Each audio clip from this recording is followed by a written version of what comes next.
Okay, very good. Okay, so now we are going to start the lecture.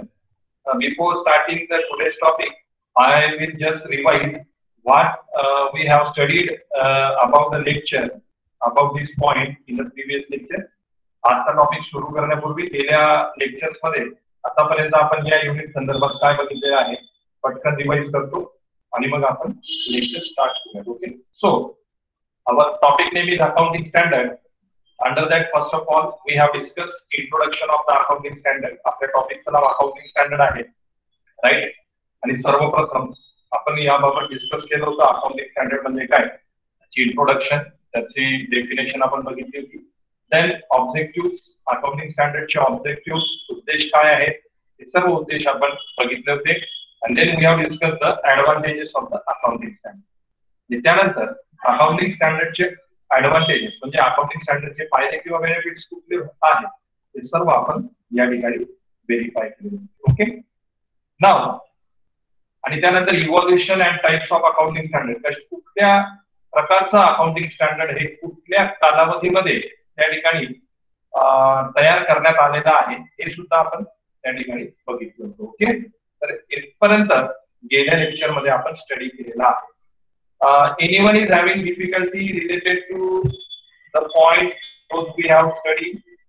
आतापर्यंत जे मुद्दे आपण अभ्यासलेले आहेत त्या मुद्द्यांविषयी कुणाला काही शंका, कुणाला काही डिफिकल्टी आहे का असेल तर आपण अनम्यूट करून विचारू शकता.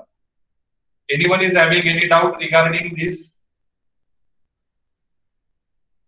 Shall we move ahead? मग पुढचा पॉइंट आपण डिस्कस करूया. कुठल्याही प्रकारची शंका, कुठल्याही प्रकारचा डाऊट नाही.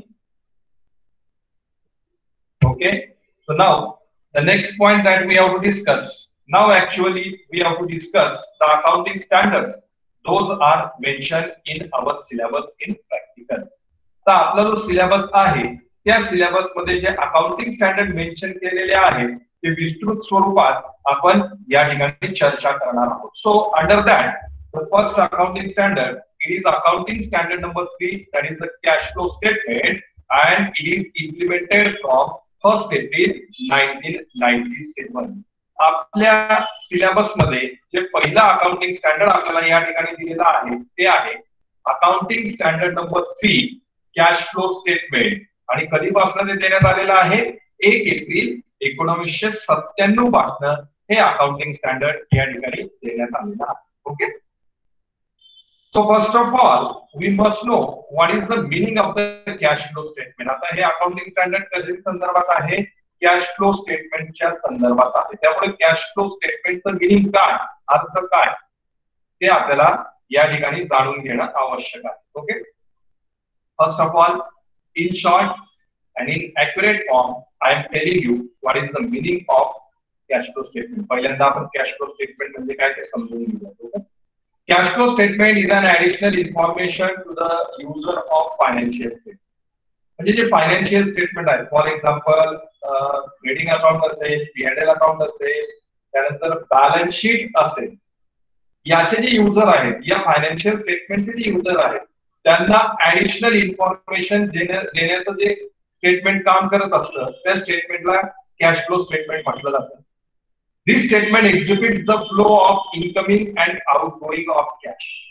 आता या स्टेटमेंट मध्ये काय दर्शवण्यात आलेलं असतं, flow of incoming and outgoing of cash. Cash कशा प्रकारे येते आणि कॅश कशा प्रकारे बिझनेस करून जाते याचं सर्व इन्फॉर्मेशन, या संदर्भातली सर्व माहिती कॅश फ्लो स्टेटमेंट मध्ये देण्यात आलेली आहे. This statement assesses the ability of the enterprise to generate cash and to utilize the cash. या स्टेटमेंट द्वारे कशाचा अभ्यास केला जातो, कशाचा असेसमेंट केलं जात असतं की फर्म कशा प्रकारे कॅश जनरेट करते आणि ती फर्म कशा प्रकारे ती कॅश युटिलाइज करते, म्हणजे कशा प्रकारे कॅश मिळवते बिझनेस संस्था किंवा कशा प्रकारे ती कॅश बिझनेस संस्थेकडनं युटिलाइज केली जातात. याचा सर्व प्रकारचा अभ्यास, याचा सर्व प्रकारचा असेसमेंट एक कॅश फ्लो स्टेटमेंटच्या माध्यमाने होतो. This statement is one of the tools for assessing the liquidity and solvency of the enterprise. म्हणजे बिझनेस ऑर्गनायझेशनची सॉल्व्हन्सी पोझिशन किंवा लिक्विडिटी पोझिशन व्हेरीफाय करण्यासाठी हे स्टेटमेंट एक अत्यंत महत्वाचं साधन आहे. आता सॉल्व्हन्सी किंवा लिक्विडिटी याला आपण मराठीत म्हणत असतो तरलता.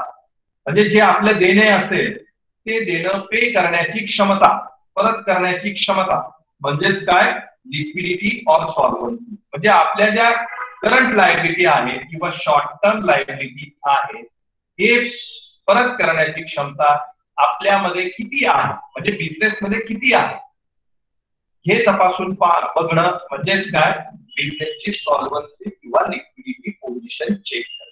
म्हणजे बिझनेसची सॉल्व्हन्सी आणि लिक्विडिटी पोझिशन चेक करण्यासाठी कॅश फ्लो स्टेटमेंट हे अत्यंत महत्वाचं स्टेटमेंट आहे किंवा साधन आहे.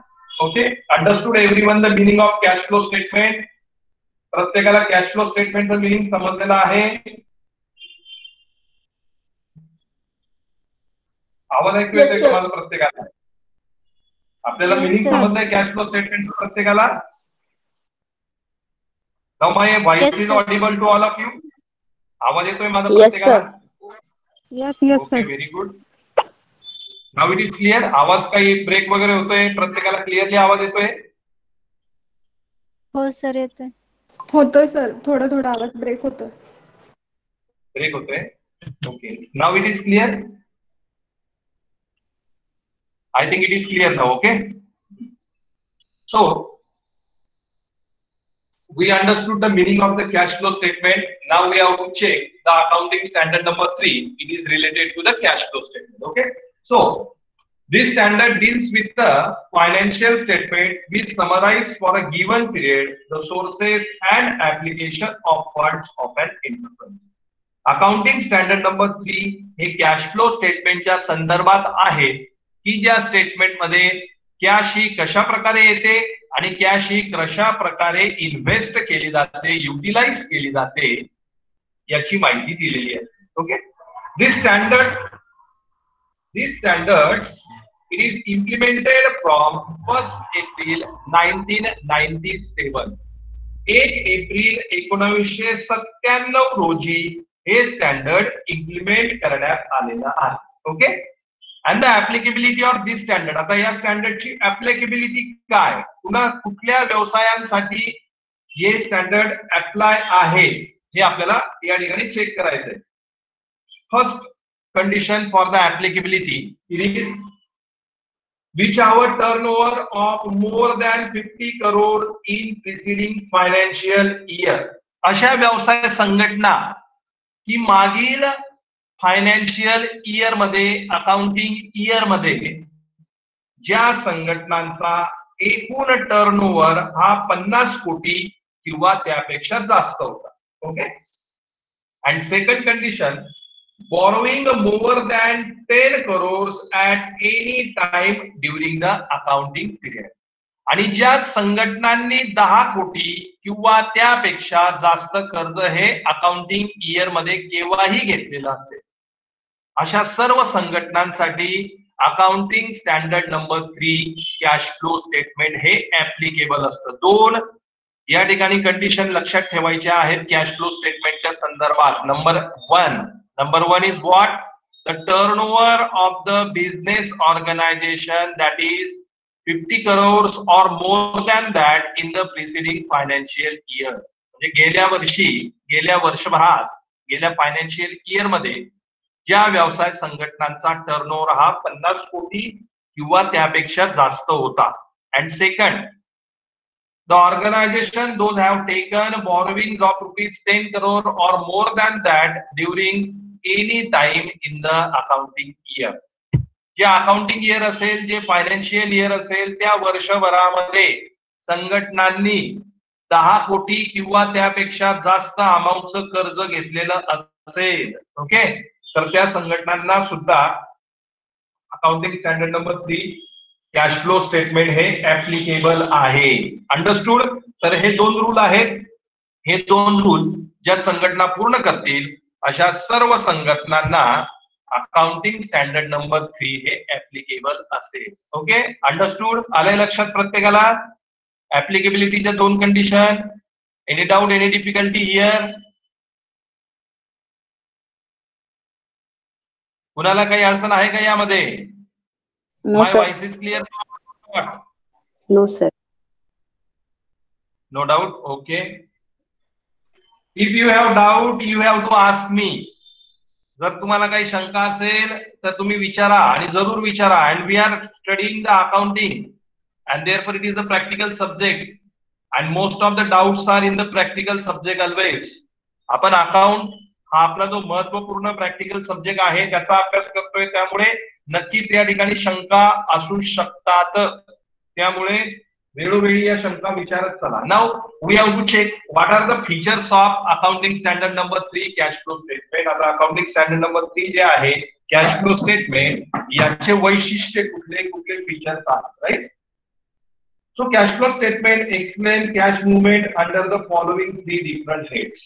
आता कॅश मुवमेंट कशी आहे, कशा प्रकारे कॅश मुवमेंट होणार आहे, म्हणजे कशी कॅश येणार आहे आणि कशी कॅश ही जाणार आहे, हे सर्व अकाउंटिंग स्टँडर्ड 3 मध्ये 3 जे हेड्स आहेत, या 3 हेड्स अंतर्गत डिस्क्लोज केलं जात असतं. On your screen those 3 heads are there. Explain cash flow under 3 heads. Okay, cash flow कसा आहे या 3 हेड अंतर्गत हे आपल्याला अकाउंटिंग स्टँडर्ड नंबर 3 नुसार एक्सप्लेन होणार आहे. Number 1 cash flow from operating activities. Number 2 cash flow from financing activities. And number 3 cash flow from investing activities. म्हणजे 3 प्रकारचे कॅश फ्लो त्या ठिकाणी आहेत. नंबर 1 जो पहिला आहे तो आहे cash flow from operating activities. दुसरा जो आहे cash flow from financing activities. आणि तिसरा जो आहे cash flow from investing activities. Okay, तर अशा 3 ऍक्टिव्हिटीजच्या थ्रू या ठिकाणी कॅश फ्लो हा असणार आहे. ओके, तर यामध्ये सर्वप्रथम cash flow from operating activity म्हणजे काय? What is the cash flow from operating activity that we have to understand here. That these are the principal revenue producing activities of the enterprise other than investing and financial activities. Okay, these are what? Principal revenue म्हणजे maximum जो महत्वाचा revenue उत्पन्न संघटनेला ज्या activity पासून मिळणार आहे त्या सर्व ऍक्टिव्हिटीला ऑपरेटिंग ऍक्टिव्हिटी म्हटलं जाणार आहे. म्हणजे फायनान्सिंग ऍक्टिव्हिटी, इन्व्हेस्टिंग ऍक्टिव्हिटी या ऍक्टिव्हिटीज व्यतिरिक्त ज्या महत्वपूर्ण म्हणजे प्रिन्सिपल, प्रायमरी, प्राथमिक ऍक्टिव्हिटी आहेत की ज्या ऍक्टिव्हिटीमुळे संघटनेला रेव्हेन्यू किंवा उत्पन्न प्राप्त होईल, त्या सर्व ऍक्टिव्हिटीजला काय म्हटलं जाणार आहे? Operating activities. ऑपरेटिंग ऍक्टिव्हिटी म्हणजे प्रायमरी ऍक्टिव्हिटी. आणि यामध्ये काय कुठल्या? For example cash receipts from the sale of the goods and rendering of services. म्हणजे जो माल व्यवसाय संघटनेने मार्केटमध्ये विकलेला आहे किंवा ज्या सर्व्हिसेस व्यवसाय संघटनेने मार्केटमध्ये कस्टमरला प्रोव्हाइड केलेल्या आहेत, ओके, त्यापासनं जी अमाऊंट मिळणार आहे, त्यापासनं जी कॅश मिळणार आहे, त्या सर्व ऍक्टिव्हिटीजला काय संबोधलं जाणार आहे? All these activities are the primary activities और ऑपरेटिंग ऍक्टिव्हिटी. या सर्व ऍक्टिव्हिटी काय असणार आहे? प्रायमरी ऍक्टिव्हिटी किंवा operating activity. Okay, understood the meaning of the operating activity. Now the second, दुसऱ्या प्रकारचे जे ऍक्टिव्हिटी आहे investment activities. Okay, the second activities are the investment activities. These activities of acquisition and disposal of long-term assets and other investment not included in cash equivalents are called as investing activities. Okay, investing activities म्हणजे काय? गुंतवणूक. Okay, investing ऍक्टिव्हिटीजला आपण म्हणणार आहोत गुंतवणूक. आता गुंतवणूक म्हणजे नेमकं काय? म्हणजे लॉंग टर्म असेट खरेदी करणे किंवा लॉंग टर्म इन्व्हेस्टमेंट खरेदी करणे की ज्या कॅश इक्विव्हॅलंट नाही, ज्याचं रूपांतर कॅश मध्ये नाही, अशा सर्व ऍक्टिव्हिटीजला म्हटलं जाणार आहे इन्व्हेस्टिंग ऍक्टिव्हिटीज म्हणजे गुंतवणुकीच्या ऍक्टिव्हिटीज. म्हणजे लॉंग टर्म असेट खरेदी करणे, लॉंग टर्म इन्व्हेस्टमेंट, मग त्या डिबेंचरच्या स्वरूपात असू शकतात, शेअरच्या स्वरूपात असू शकतात, फिक्स असेटच्या स्वरूपात असू शकतात. या इन्व्हेस्टमेंट खरेदी करणे यस, आणि जे कॅश इक्विव्हॅलंट नाही की ज्याचं रूपांतर कॅश मध्ये नाही, अशा सर्व ऍक्टिव्हिटीजला आपण म्हणणार आहोत investing activities. Okay, and then the third are, those are the financial activities, म्हणजे आर्थिक उलाढाली. ओके, फायनान्शियल ऍक्टिव्हिटीज किंवा त्याला आपण म्हणत असतो financing activities. Now what is that? These are the activities which result in change in size and composition of owner's capital and borrowing of the organization. These activities are called as the financial activities.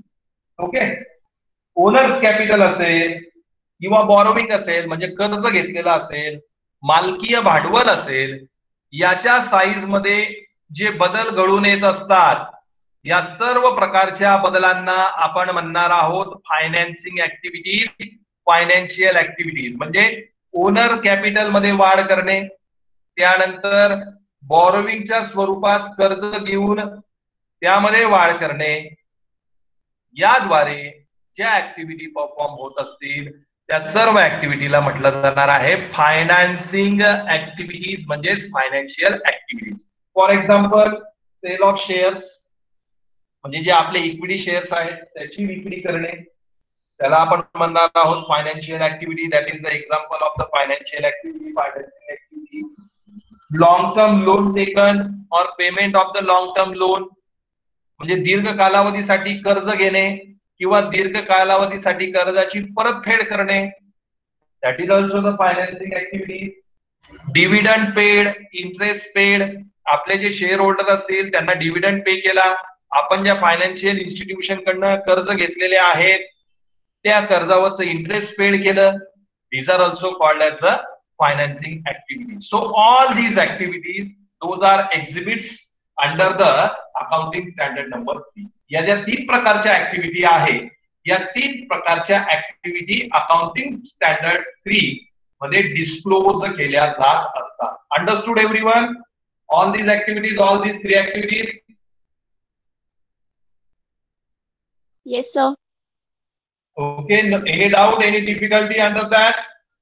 No one is having the difficulty? Very good. Means all you are getting what I am telling. म्हणजे जे मी सांगतोय, जे समजावून सांगतोय ते तुम्हाला सगळ्यांना समजतंय. व्हेरी गुड, फार आनंद आहे मला यामध्ये. But one thing always remember, you have to solve the MCQ assignment on this. हे जे आपण आता शिकतो आहोत यावर तुम्हाला एक एमसीक्यू असाइनमेंट दिली जाणार आहे या आठवड्यामध्ये, ती तुम्हाला सॉल्व्ह करायची आहे. त्यामुळे हे सर्व मुद्दे तुमच्या लक्षात येणं अत्यंत आवश्यक आहे. Okay, so in this way it is the accounting standard number 3. अशा प्रकारे हे अकाउंटिंग स्टँडर्ड नंबर 3 आहे, that is related to the cash flow statement. Okay, so any doubt, any difficulty under the accounting standard number 3? Everyone understood this? प्रत्येकाला समजलं आहे? Okay, very good. Okay, तर आता जे आपण एक एक अकाउंटिंग स्टँडर्ड नंबर आपण समजून घेणार आहोत, तर यावर तुम्हाला काही असाइनमेंट दिल्या जाणार आहेत, त्यासाठी तुम्हाला काही कालावधी दिली जाईल. तर असाइनमेंटचं स्वरूप असं असेल, काही प्रश्न हे एमसीक्यू असतील म्हणजे ऑब्जेक्टिव्ह असतील आणि काही प्रश्न हे शॉर्ट नोट्स असतील. For example, right a short note on cash flow statement. तर त्या ठिकाणी तुम्हाला शॉर्ट नोट लिहिणं अपेक्षित आहे आणि एक प्रश्न असेल त्याचे 4 ऑब्जेक्टिव्ह असतील, 4 ऑप्शन असतील, त्यामध्ये जो योग्य ऑप्शन असेल तो निवडणं, दॅट इज द एमसीक्यू म्हणजे ऑब्जेक्टिव्ह. तर अशा कॉम्बिनेशनची असाइनमेंट असेल, त्याची माहिती मी अजून देईनच तुम्हाला येणाऱ्या लेक्चर्स मध्ये, पण लक्षात राहू द्या कारण की या सर्व पॉइंट्सवर तुम्हाला एमसीक्यू आणि त्याचप्रमाणे शॉर्ट नोटचे क्वेश्चन ऍज अ असाइनमेंट म्हणून सबमिट करायचे. Okay, so understood. So in this way it is the accounting standard number 3. अशा प्रकारे हे आहे accounting standard number 3. Still if you have any doubt you can ask me, otherwise we will move to the next point. तर अजून कोणाला काही शंका असतील, काही डाऊट असतील तर तुम्ही विचारू शकता, अन्यथा आपण पुढचा अकाउंटिंग स्टँडर्ड बघूया. Okay. Okay, I think there is no doubt. So now we are moving to the next accounting standard, and it is the accounting standard number 7, that is the construction contracts. Okay, पुढचं जे accounting standard आहे ते आहे accounting standard number 7, construction contract. Okay, now what is that we have to discuss first of all. काय accounting standard 7 म्हणजे काय, construction contract म्हणजे काय ते आपण बघूया त्या ठिकाणी. Okay, this standard deals with the financial statement of construction contractors. Okay, हे अकाउंटिंग स्टँडर्ड कशाच्या संदर्भात आहे, कन्स्ट्रक्शन कॉन्ट्रॅक्टर जे असतील त्या कन्स्ट्रक्शन कॉन्ट्रॅक्टरच्या फायनान्शियल स्टेटमेंटच्या संदर्भात आहे. Okay, construction contractors. आता कन्स्ट्रक्शन कॉन्ट्रॅक्टर म्हणजे काय, व्हेरी सिंपल, म्हणजे जे बांधकाम व्यावसायिक असतील. ओके, जे बांधकाम व्यावसायिक असतील त्या सर्वांना काय म्हटलं जाणार आहे, कन्स्ट्रक्शन कॉन्ट्रॅक्टर. आणि त्यामुळे जे बांधकाम व्यावसायिक जे फायनान्शियल स्टेटमेंट तयार करतात त्या फायनान्शियल स्टेटमेंटच्या संदर्भातील हे अकाउंटिंग स्टँडर्ड आहे. The title of this accounting standard, accounting standard number 7, and it is implemented from the date 1 April 1991.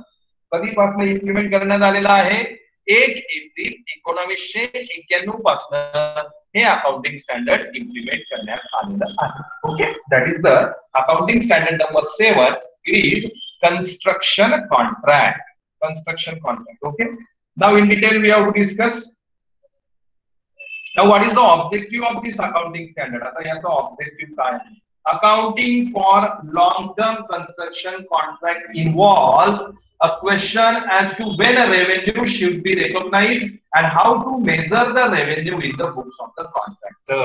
That is the objective. आता कन्स्ट्रक्शन कॉन्ट्रॅक्ट, फॉर एक्झाम्पल एखादा बिल्डर किंवा एखादा बांधकाम व्यावसायिक एखादी बिल्डिंग बांधतोय, तर बिल्डिंग बांधणं म्हणजे काय, अगदी शॉर्ट टर्म कालावधीचं काम नाही की फॉर एक्झाम्पल आज बिल्डिंग बांधायला घेतली आणि उद्या ती बिल्डिंग कम्प्लीट होणार आहे. होईल का, असू शक्य, इम्पॉसिबल आहे, ही गोष्ट इम्पॉसिबल आहे. तर आज बिल्डिंग समजा बांधायला त्याने सुरुवात केलेली असेल तर 2 वर्ष 3 वर्ष मॅक्झिमम 1 वर्ष 1.5 वर्ष या कालावधीमध्ये ती बिल्डिंग बांधून कम्प्लीट होणार आहे.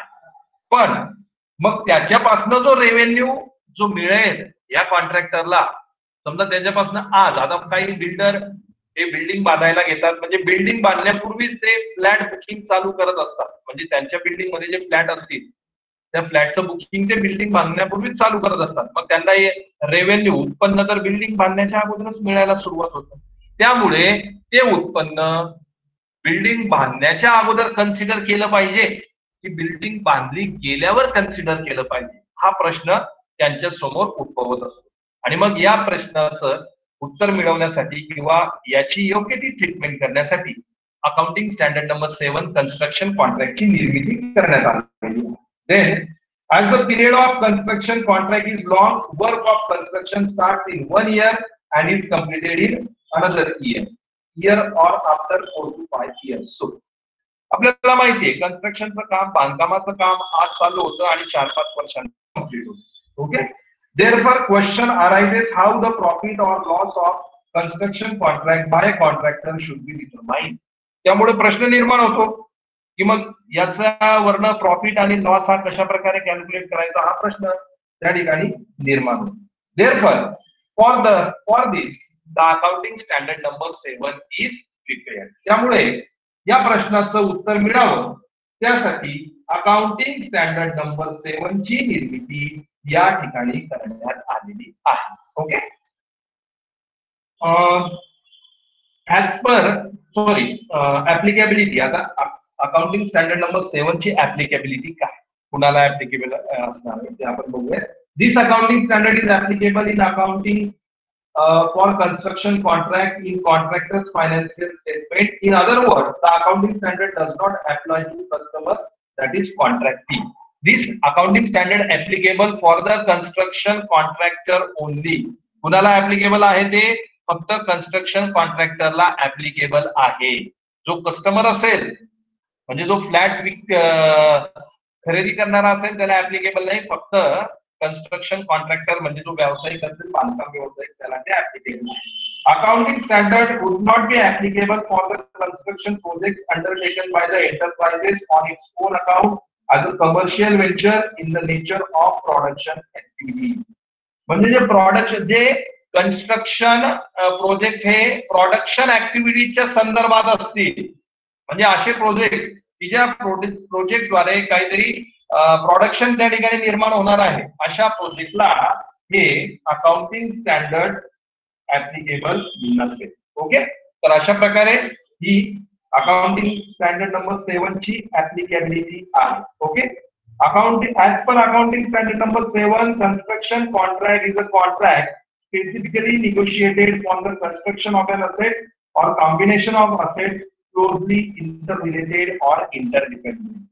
आता कन्स्ट्रक्शन कॉन्ट्रॅक्ट म्हणजे काय? अकाउंटिंग स्टँडर्ड नंबर 7 नुसार की असे कॉन्ट्रॅक्ट जे एखाद्या असेटची निर्मिती करण्यासाठी निर्माण झालेले आहेत आणि ते एकमेकाशी संबंधित आहेत, त्याला म्हटलं जाणार आहे construction contract. Okay, so in this way it is the accounting standard number 7 that is the construction contract. अशा प्रकारे accounting standard number 7 that is the construction contract आपण या ठिकाणी डिस्कस केलेलं आहे. Okay, so any doubt, any difficulty under दिस?